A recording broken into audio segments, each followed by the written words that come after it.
Partout dans le monde, l'insécurité est croissante. On peut discuter des causes, extension des poches de pauvreté sous le creusement des inégalités mondiales, guerre civile, terrorisme, catastrophes naturelles ou technologiques. Reste à prendre la mesure des phénomènes. L'insécurité ne se manifeste plus seulement à l'occasion d'événements exceptionnels. Elle tend à s'immiscer dans le quotidien au rythme de la multiplication des crises et des faits divers. Elle affecte de plus en plus les populations du Sud. Elle entrave aussi l'action des intervenants de la solidarité internationale.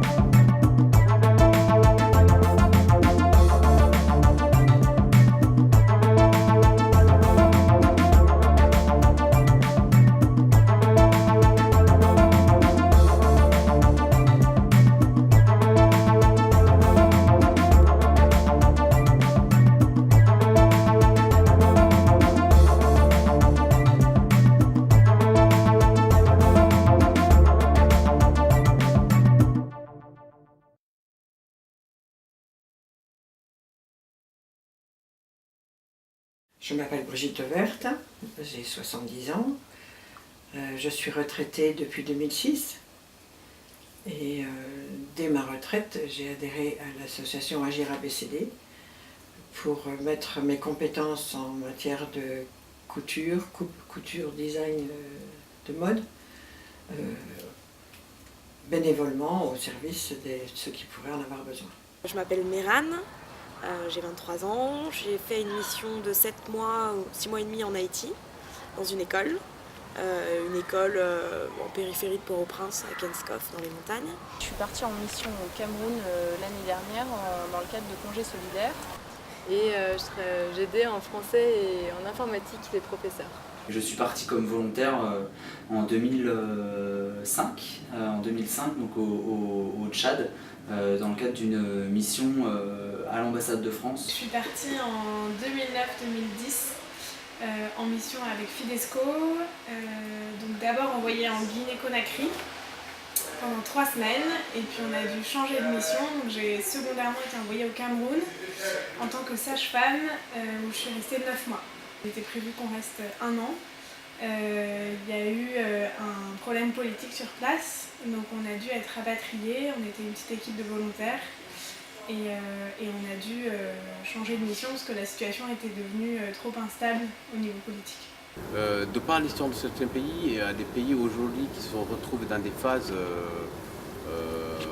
d'insécurité avec des histoires de rébellion qui ont été fréquentes et qui aujourd'hui commencent à se calmer. Et des fois, le désarmement, la réinsertion des anciens combattants ne se passe pas très bien, ce qui fait qu'on se retrouve toujours dans des situations d'insécurité où soit c'est le banditisme qui continue à augmenter suite à la présence de beaucoup d'armes dans la population, soit on se retrouve dans des situations où il y a quand même d'autres groupes incontrôlés qui arrivent à s'aimer l'insécurité dans le pays, quoi. Bon, alors de malheur, c'est peut-être beaucoup dire, mais j'ai quelques petits pépins, on va dire. Un beau dimanche matin, par un beau soleil, je me promenais, 10h30 du matin, et là j'étais agressée par une moto, chevauchée par 2 garçons, et ils se sont rués sur moi, m'ont renversé, et attrapé mon sac. Ils ont eu du mal à l'enlever parce qu'il était passé au-dessus de ma tête. Et comme la moto ne s'était pas arrêtée, le temps de dégager ma tête de la sangle, j'étais bien traînée. Là, je me suis retrouvée vraiment très seule. Je n'avais plus rien, plus de téléphone, aucun numéro de téléphone local en mémoire, parce qu'ils étaient tous dans mon téléphone, lequel était dans mon sac, lequel avait été volé. Donc je me suis retrouvée par terre, incapable de me relever, avec du sang partout. Et c'est une jeune fille, une jeune vietnamienne qui m'a pris en charge. Je suis resté que 2 mois au Tchad, j'avais prévu de rester 2 ans, enfin, sur la durée d'un contrat de volontariat. C'était plus lié à une problématique, d'engagement, ou en tout cas lié à quelque chose que j'ai fait et que j'aurais pas forcément dû faire, plus d'ordre politique, on va dire. C'était un moment où le nouveau Premier ministre français, en l'occurrence, est venu au Tchad pour rapprocher un peu les deux pays et puis dire que le Tchad était un exemple de démocratie pour l'Afrique et puis pour le monde. Je me suis dit déjà il faudrait exprimer le fait que tous les Français ne pensent pas forcément comme le gouvernement, et puis faire quelque chose. Avec la complexité de mon statut de volontaire, donc engagé aussi sur un certain nombre de choses, notamment le droit de réserve dans mon contrat de volontariat. Et donc j'ai rédigé un article dans la presse indépendante tchadienne pour critiquer la politique de la France. Forcément ça fait beaucoup de bruit, c'était pas une pratique ni d'habitude très courante de voir un Français qui critiquait la politique de son pays, dans un pays comme le Tchad, et avec les relations qu'on connaît. Donc c'est passé à la radio, c'est passé dès le lendemain matin en première page du journal, donc il y a eu un aura assez important. Quand on part comme ça dans un pays, on est confronté parfois à des situations extrêmes qui peuvent nous atteindre moralement. Par exemple, voir des corps ou tout simplement assister à des scènes dans les écoles qui nous dérangent, un professeur qui bat un enfant un peu trop fort ou des choses comme ça. Et on a l'impression, on encaisse beaucoup. Et même si on en discute après entre expats, entre volontaires, on a parfois l'impression qu'on met ça de côté. Et puis on se dit c'est pas grave, ça m'atteint pas, il faut que je passe au-dessus pour pouvoir suivre ma mission. C'est vrai que c'est difficile en même temps parfois de trouver un interlocuteur à qui en parler. J'ai essayé moi au départ des choses qui m'avaient stressée, d'envoyer un mail à des amis. Donc ils me répondaient tout le temps quand je racontais des choses positives, des banalités, c'est super ce que tu vis, profite à fond de ton expérience. Et quand il y a eu des coups durs, j'avais pas trop de réponses et en même temps c'est normal parce qu'ils savent pas quoi répondre. C'est quand même assez courant de se poser ces questions. Et heureusement qu'on se pose ces questions, je pense que c'est important. Il faut toujours veiller à continuer, je pense, tout au long de sa vie à se poser ces questions-là, de savoir où est-ce que j'en suis par rapport à mon engagement personnel, mes convictions et ce que je fais au quotidien. C'est fatigant une mission, fatigant psychologiquement, moralement. Il faut pouvoir garder une certaine indépendance pour se protéger et pouvoir rester soi-même et faire le point calmement. Donc je crois que l'important c'est d'avoir un logement agréable, autant que possible. Il ne faut pas se mettre dans un taudis, dans un truc trop petit, trop sombre. Il faut pouvoir être bien chez soi. Je crois que ça c'est très important. C'est l'endroit où on récupère. Ensuite, il faut s'occuper de savoir si j'ai un pépin, qui je peux joindre autour de moi, en dehors des personnes pour qui on est là. Le voisinage est très important, parce que si on a un pépin, c'est les voisins qui sont les plus proches. Ce qui nous a pas mal aidé sur place, donc c'est effectivement d'avoir des volontaires qui connaissaient bien. Et puis aussi, la deuxième chose, c'était de se rapprocher des gens qui sont là depuis longtemps. On avait le contact avec un prêtre français qui du coup nous avait aidé à comprendre un peu la situation politique. Et je pense que ce qui nous a permis à chacun, enfin l'équipe de 8 qu'on était, de finalement bien vivre ce moment. Voilà, ça reste pas un moment traumatisant pour tout le monde, même si c'était le début de la mission et qu'il y a un côté déchirement qui reste un peu. C'est d'avoir été nombreux, de pas avoir été tout seul, quoi. En fait, le jour où ton corps et ton esprit craquent, entre guillemets, le jour où, voilà, moi, clairement, j'ai fait une crise de nerfs, tu peux plus repartir en arrière parce que cette crise de nerfs, tu l'as faite. Et les gens se sont inquiétés pour toi à ce moment-là, physiquement, parce que voilà, c'était des signes qui étaient trop violents et trop graves pour être pris à la légère. À un moment, on se noie dans le travail qu'on a à accomplir et on perd en capacité et on connaît mal ses ressources, où on les identifie plus, on n'y arrive plus. Et c'est comme ça que progressivement vient le burn-out. Et à ce moment-là, tu perds tout. Et donc j'ai été rapatriée. J'ai été rapatriée très très vite parce qu'on est dans un pays où les soins ne sont pas aussi bons qu'en France, donc on prend pas de risques. T'avais quand même des signes qui montraient qu'il y avait quelque chose qui allait pas. Les premiers qui sont pourtant, ça peut paraître paradoxal, mais ça peut être un enthousiasme très très fort. Si tu repères chez quelqu'un impliqué dans une mission un enthousiasme débordant, ça peut déjà alerter. C'est-à-dire, attention, cette personne a peut-être un idéal trop fort ou des attentes tellement fortes qu'elles peuvent être déçues. Ensuite, ça se manifeste de façon bien plus visible et bien plus concrète par un sentiment de très forte fatigue et qui se maintient dans le temps, par un sentiment d'insatisfaction qui peut être récurrent, de la mauvaise humeur, par des troubles somatiques aussi, c'est-à-dire que la personne va se plaindre de différents maux. Dès que je voyais qu'il y avait un gros coup de fatigue, que j'avais de la fièvre, des grosses douleurs au ventre, etc., je préférais prévenir tout de suite et me soigner en fait. Parce que dès que je suis fatiguée, après je sais que je suis pas très productive.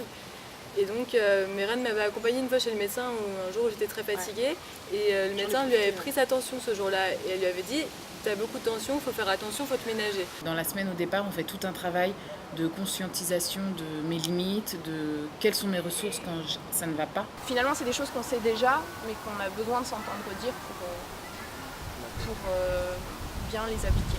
On leur a envoyé, c'est tout un questionnaire et un document complet pour qu'ils commencent à faire des recherches sur le pays, sur les conditions de vie, la richesse, voilà, tout, pour qu'ils commencent vraiment à se mettre dans une démarche d'expatriation.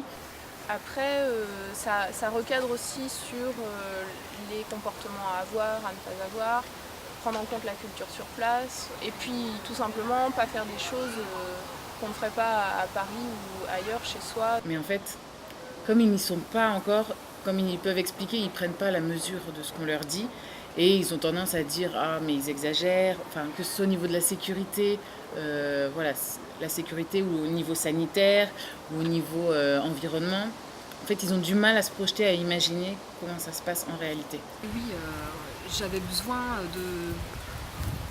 d'être mise en alerte, on va dire. Peut-être que c'était trop. Finalement, mieux vaut que la réunion soit inutile et qu'il ne se passe rien, qu'on nous ait répété des choses qu'on savait déjà, plutôt que de ne pas la faire du tout et qu'il se passe vraiment des problèmes.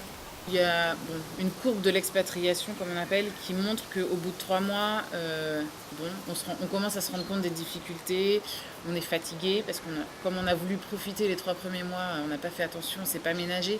Du coup, ils sont très fatigués, beaucoup dépriment un peu, ils sont loin des amis, loin de la famille. Donc c'est vraiment à partir de 3 mois où il faut quelqu'un pour les soutenir et pour être là, pour les remotiver, pour les calmer, voilà, quelqu'un, une oreille attentive pour être là pour eux.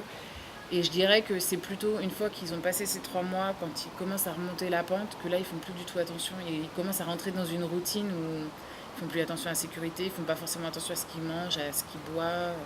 Voilà, c'est plutôt après les 3 mois.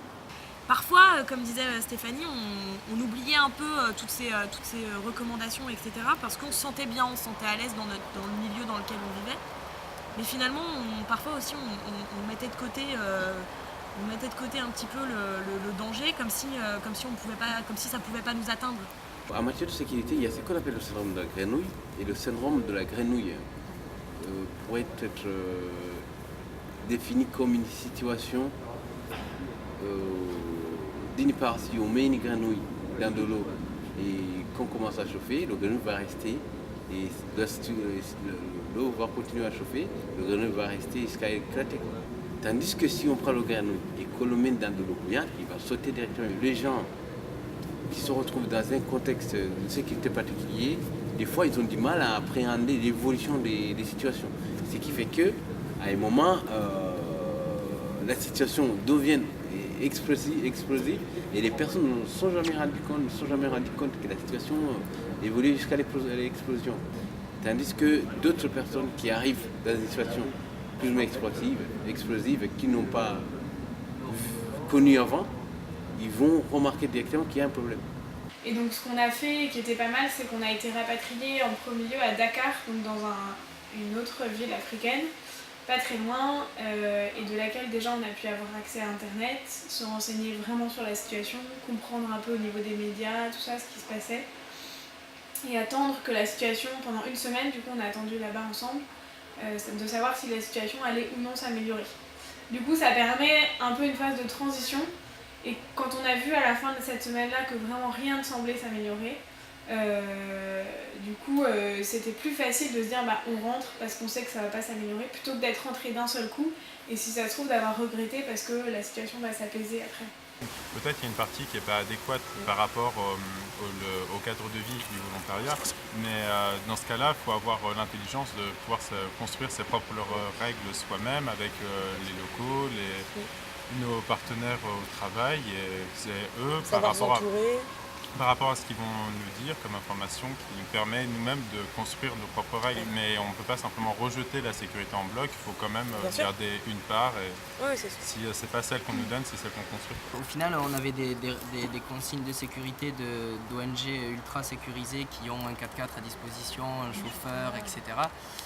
Et nous, au final, on se retrouvait donc lâchés dans le pays, sans moyen de locomotion, etc. Donc on était obligé au final de prendre des tap-tap, les transports en commun, les motos, les choses la nuit. Par exemple, on n'avait pas le droit de se trimballer la nuit, mais forcément, moi par exemple, je finissais à 7h le soir, j'étais obligé de prendre des taxis motos pendant la nuit, des choses comme ça. Donc il faut réadapter aussi en fonction de son quotidien. La consigne, c'est de partir des bureaux avant la tombée de la nuit. Mais par contre, pour X raisons, si le travail doit se poursuivre, c'est de voir avec les collègues du travail, mais en ce cas-là, si je reste, vous me déposez. Ou circuler avec des motos, sans casque, pareil, c'est totalement interdit. Quand on regarde dans les statistiques, c'est la première mortalité, cause de mortalité des expatriés à travers le monde, quoi. Et, notamment le Cameroun, avec les routes qu'il y a, il faut vraiment pas non plus se dire les gens ils le font, moi je le fais. Non, non, c'est totalement interdit, quoi. Tu respectes ou tu respectes pas les règles, il y a toujours une part de risque. Mais après, c'est l'effet pervers, c'est que si ça fonctionne, tant mieux, si ça fonctionne pas, on va te dire, bah on te l'avait dit. Et c'est ça en fait qui est embêtant aussi un peu avec l'ambassade, c'est que t'as pas le droit de le faire, tu es obligé de le faire. Par exemple, si tu veux monter au Cap Haïtien, bah, tu fais comment? T'as pas de voiture, tu es obligé de prendre le tap-tap. Si jamais, malheureusement, il y a un accident à ce moment-là, bah, on va te dire, bon, t'avais dit de pas prendre le tap-tap. Et ça, voilà, c'est aussi le côté un peu ambigu, c'est ça. Non, mais on a changé. De toute façon, on a appris sur nous. C'est un apprentissage sur soi-même, en fait. On a eu des connaissances. Mais, enfin voilà, moi, je me suis appris du début à la fin. Je savais pas que j'étais capable.